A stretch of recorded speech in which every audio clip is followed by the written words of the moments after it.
let's talk about some of the really common mistakes that everybody makes, like even some of the top owners in high ticket hybrid, like people who have multi-6 and 7-figure businesses, sometimes make these social sales mistakes as well. So I want to make sure we talk about them in detail today so that you can avoid them. So a really big one is being afraid of voice memos and only sending text-based scripts.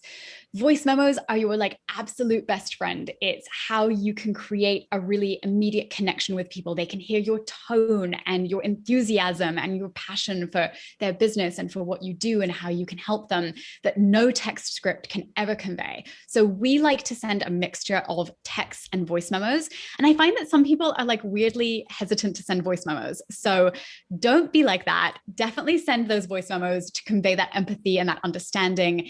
Lean into them. They get easier with practice. And if you're a little bit nervous about voice memos, most social platforms have an unsend button or an unsend feature. So you can unsend that voice memo if you fumbled something and then just re-record it. So definitely lean into those voice memos. The next thing I see people doing all the time is not sending enough reminders or enough follow-up. You feel like, oh, I don't want to bother that person, or oh, I sent them one DM, but they didn't reply. So they clearly don't want to hear from me and they hate me and they hate my program and they never want to enroll. And I should just back out of this room quietly now. No. Everybody is so busy these days and our inboxes are incredibly loud. Email inboxes, DM inboxes, whatever, and lives are busy, people's businesses are busy, especially high-end clients. They have a lot on their plates. And if they don't respond to your DMs right away, it's probably just because they got busy or they saw your message and they're like, oh, I really want to get back to her later.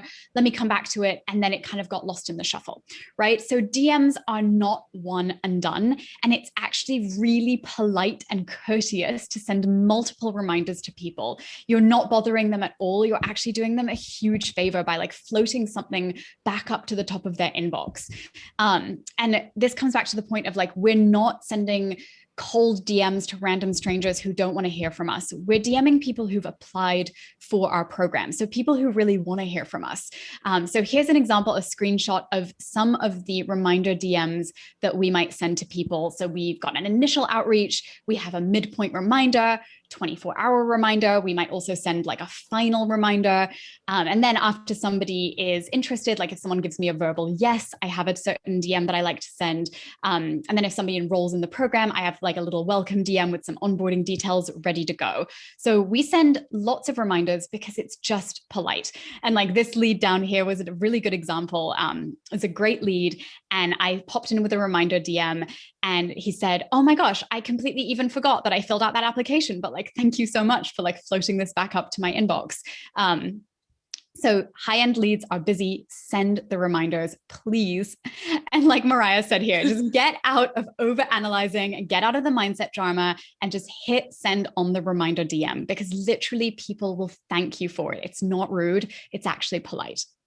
Yeah, so many people are just I don't want to be annoying. I don't want to bother people. I don't want to be annoying in the DMs. You are not being annoying unless someone explicitly is please do not DM me again. I am done with you. Then of course we will not do that. But it is honestly, so many people send that type of message. It's oh my gosh, thank you for the reminder. I completely forgot. Or thank you. I got so slammed this week and I meant to respond. People appreciate it. You are a real human. Do you know how rare that is for someone to get attention from a real human that actually cares enough to talk to them? That is what sets you apart. Definitely. And then the last mistake here that I want to talk about, this is a really big one, is backing down or pivoting and changing your offer at the first hint of an objection rather than trying to overcome it. So I saw lots of questions last session, which were really good around how do you know if somebody, for example, how do you know if somebody has a financial objection that you should work to overcome versus a genuine financial hardship situation that makes them not a good fit for your program. Mm-hmm. And this is really nuanced. And we're going to talk more about this with Mariah in just a second. But I think that there is such a temptation to back down at the first objection. So if somebody says, here's an example, right? If somebody says, oh, your 12-month group coaching program is too long. I don't see myself doing a program for that long. It's just too intense and tiring. Instead of you being oh, okay, they're not going to enroll. Let me downsell. Let me change my offer.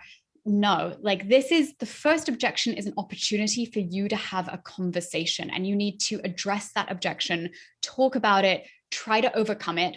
And it might be that in the course of doing that, you realize that now isn't the right time for them, or, they genuinely aren't a fit for whatever reason. And that's okay. Or maybe you uncover that, like, yes, they are a really good fit, and we just have to talk through some of the details. Like maybe they didn't know why the program was 12 months, and explaining it to them and talking about why it's structured that way really helps. So this is one of our real clients who was saying that she got this objection from one of her leads that 12 months is too long.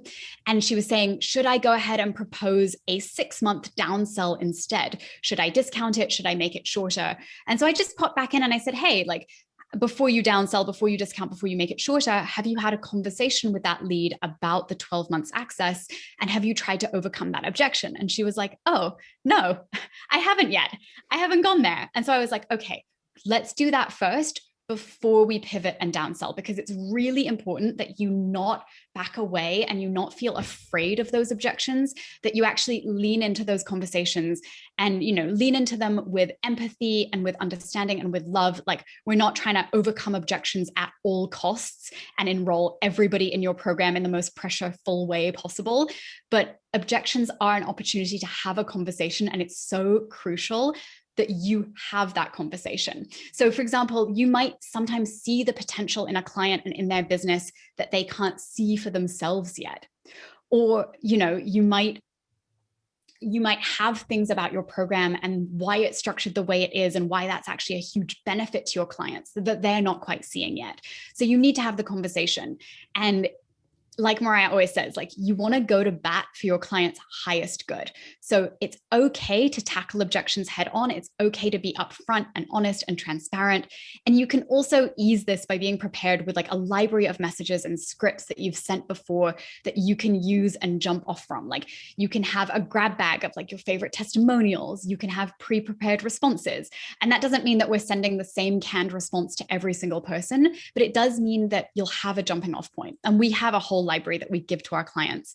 But I want to really emphasize this for every single person here is do not back down at that first hint of an objection. That's your opportunity to lean in, to ask more questions, to have the conversation, because objections are a sign that people want to work with you, not a sign that they don't want to work with you.